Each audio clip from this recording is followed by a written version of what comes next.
우리가 살고 있는 이 세계는 진짜 세계일까요? 혹시 영화 매트릭스에서처럼 기계가 우리 머릿속을 조작해서 만든 가상의 세계가 아닐까요? 아니면 우리는 외계인이 가지고 노는 게임 속의 캐릭터가 아닐까요? 이런 상상은 황당하지만 문제는 이런 상상이 거짓이라는 것을 증명하는 것이 어렵다는 겁니다. 이런 의심을 최초로 한 사람이 바로 데카르트입니다. 데카르트는 이런 의심을 한 후에 나는 생각한다, 고로 존재한다 라는 명제를 이끌어냈죠. 이것을 코기토 에르고 숨이라고 합니다. 그렇다면 나는 생각한다, 고로 존재한다 라는 말의 진짜 의미는 무엇일까요? 이것이 바로 오늘의 이야기입니다.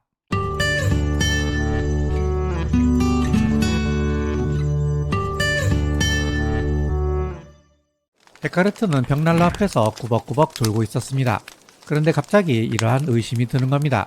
혹시 내가 지금 꿈을 꾸고 있는 것은 아닐까? 하지만 자신이 꿈속이 아니라는 것을 증명할 수 없었습니다.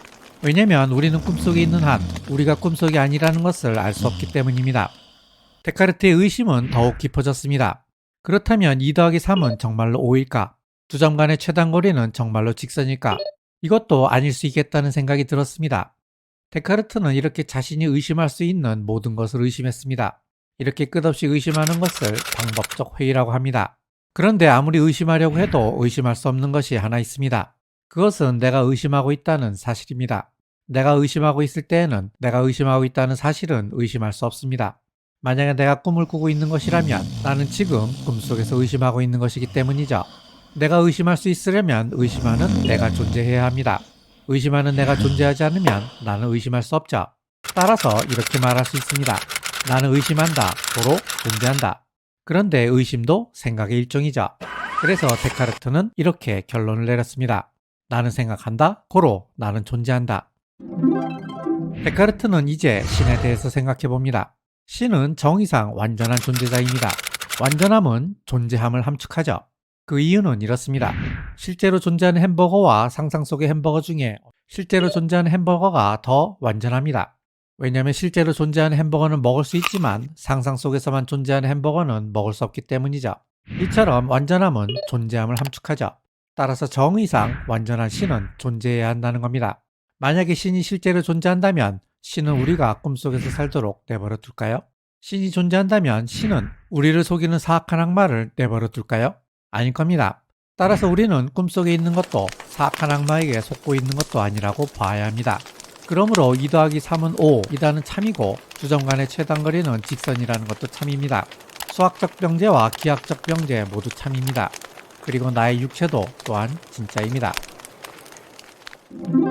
데카르트는 처음에는 모든 것을 의심했지만 먼저 생각하는 나를 증명했고 나중에는 육체를 가진 나를 증명했습니다. 물질과 정신, 몸과 마음을 따로따로 증명한 겁니다. 그래서 데카르트는 정신과 물질을 실체라고 생각했습니다. 여기서 실체, substance란 어떤 것에 의존하지 않고 스스로 존재하는 것을 말합니다. 그러니 정신 없이 물질이 존재할 수 있고 물질 없이 정신이 존재할 수 있다고 본 겁니다. 적나라하게 말하면 두뇌가 없어도 우리는 마음을 가질 수 있다는 말이죠. 인간은 정신과 물질, 마음과 몸이 결합된 존재입니다.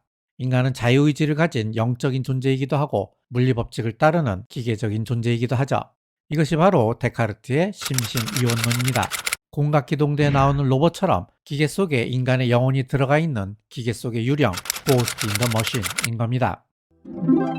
데카르트가 활동했던 시기는 과학혁명의 시기인데요. 당시의 과학자들은 오히려 혁명가에 가까웠죠. 왜냐하면 과학자들은 로마 교회의 탄압으로부터 자신의 사상을 목숨 걸고 지키려 했기 때문입니다. 예를 들어 당시 로마 교회는 천동설을 지지하고 있었습니다. 그래서 로마 교회는 천동설에 반대하는 과학자들을 힘과 권위로 탄압했습니다.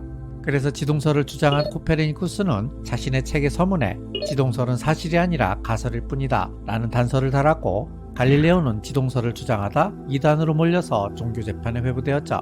그리고 범신론자인 브루노는 우주가 무한하다고 주장했다가 결국 화형을 당했습니다. 이러한 위기 속에서 과학자들을 구한 사람이 바로 데카르트예요. 데카르트는 물질과 정신의 영역을 구분함으로써 정신은 신학의 영역에 남겨두고 물질은 과학의 영역에 남겨두었습니다. 그래서 신학자와 과학자는 각자의 영역에 주어진 실체에 대한 권한을 부여받고 잠정적인 휴전에 들어갈 수 있었던 겁니다. 이때부터 과학자들은 정신에서 독립된 물질을 마음대로 탐구할 수 있게 된 거죠. 이렇게 해서 나타난 것이 근대 기계론적 세계관입니다. 인간을 기계처럼 연구해도 신학과 아무런 충돌을 빚지 않을 수 있었던 거죠. 아직도 우리는 데카르트가 설정한 구도 속에 살고 있다고 봐야 합니다. 신학과 과학이 서로 다른 영역에 있다고 생각하는 경향은 여전히 남아있기 때문입니다. 정리합시다. 첫째, 데카르트는 모든 것을 의심하여 감각적 경험, 수학적 경험, 기하학적 경험도 참을 수 없다고 생각했습니다. 하지만 도저히 의심할 수 없는 단 하나의 사실을 발견했습니다. 그것은 바로 나는 생각한다, 고로 존재한다라는 겁니다. 둘째, 데카르트는 신존재를 증명했습니다. 신은 정의상 완전하며 완전한 것은 정의상 존재한다는 존재론적 신존재 증명입니다. 셋째, 데카르트는 생각하는 나와 육체를 가진 나를 분리함으로써 물질과 정신이 모두 실체라는 이원론적 입장을 가졌습니다. 이상 데카르트였습니다.